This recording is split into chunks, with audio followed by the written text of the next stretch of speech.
नमस्कार.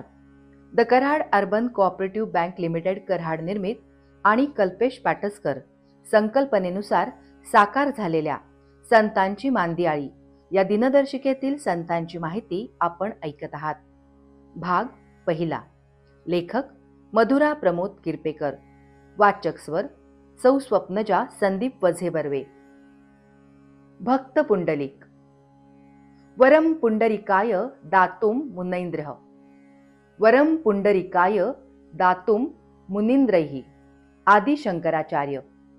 आदि शंकराचार्य पुंडलिकाचा उल्लेख मुनींद्र असा गौरवपूर्ण करतात.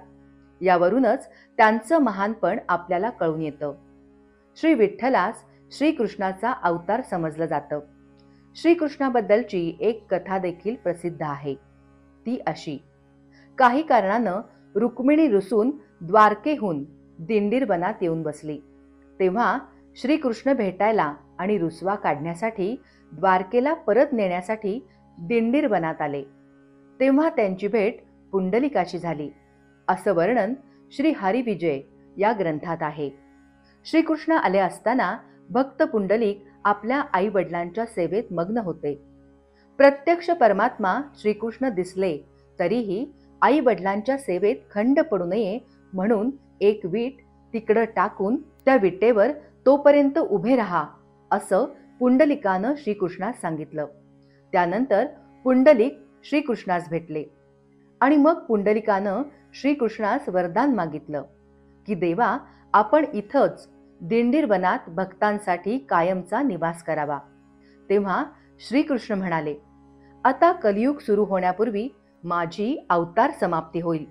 पण हा अवतार समाप्तीनंतर रुक्मिणी, राधा, सत्यभामेसह मूर्तिरूपानं मी या ठिकाणी निवास करून दर्शन देत राहीन. आपणास पुंडलिक म्हटल्यावर आई वडिलांची सेवा ही गोष्ट प्रकर्षानं लक्षात येते. म्हणजेच आई वडिलांची सेवा ही देवापेक्षाही मोठी आहे. हीच शिकवण पुंडलिकानं समाजाला दिली आणि तोच आदर्श घालून दिला. पंढरपूर इथं चंद्रभागेच्या वाळवंटात पुंडलिकाचं मंदिर आहे. पंढरपूरला येणारे प्रत्येक वारकरी भाविक प्रथम चंद्रभागेचं स्नान, पुंडलिकाचं दर्शन घेऊन मगच विठ्ठलाचं दर्शन घेतात. पुंडलिक आपल्या विठ्ठल भक्तीमुळं प्रत्यक्ष देवासी वाट पाहायला लावणारा भक्त देवत्वास प्राप्त झाला, हे यावरून दिसून येतं.